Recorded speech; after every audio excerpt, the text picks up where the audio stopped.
Tous les matins, c'est le même rituel. Après un petit café, Noël Mukwakwisa commence son travail dans le champ. Aujourd'hui, elle plante du maïs, une valeur sûre pour la cultivatrice, qui a remarqué que ces dernières années, des perturbations météorologiques empêchent le développement de certaines plantes. Ces derniers temps, nous avons des gros soucis avec le sol. La pluie cesse de tomber très tôt dans l'année. Conséquence, nos plantes meurent et ne donnent pas un bon rendement. Dans ces conditions, les boutures que nous faisons ne prennent plus dans le sol. Avec le maïs, on obtient quand même un bon rendement si le sol a été bien désherbé avant.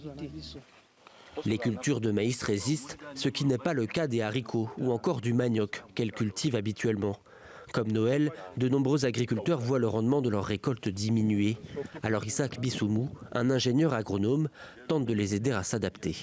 Les climats ne suivent plus et ils ne savent pas suivre, appliquer les temps de semis, les temps de récolte parce qu'il y a, comme on a dit, un dérèglement climatique, ce qu'on a dit changement climatique.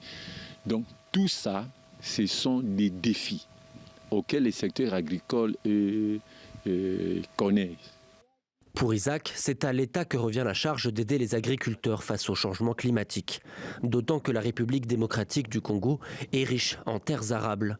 Près d'un tiers des sols du pays sont jugés propres à l'agriculture et 70% de la population vit dans des zones rurales. Aux États généraux de l'agriculture, le gouvernement assure que le problème est bien connu et promet de nouvelles aides. Le gouvernement lancera bientôt une campagne forte en faveur de l'agriculture. D'ores et déjà, il est prévu dans les jours qui viennent la création d'une grande banque nationale de développement. Des promesses d'investissement et des aides que de nombreux agriculteurs attendent déjà depuis plusieurs années.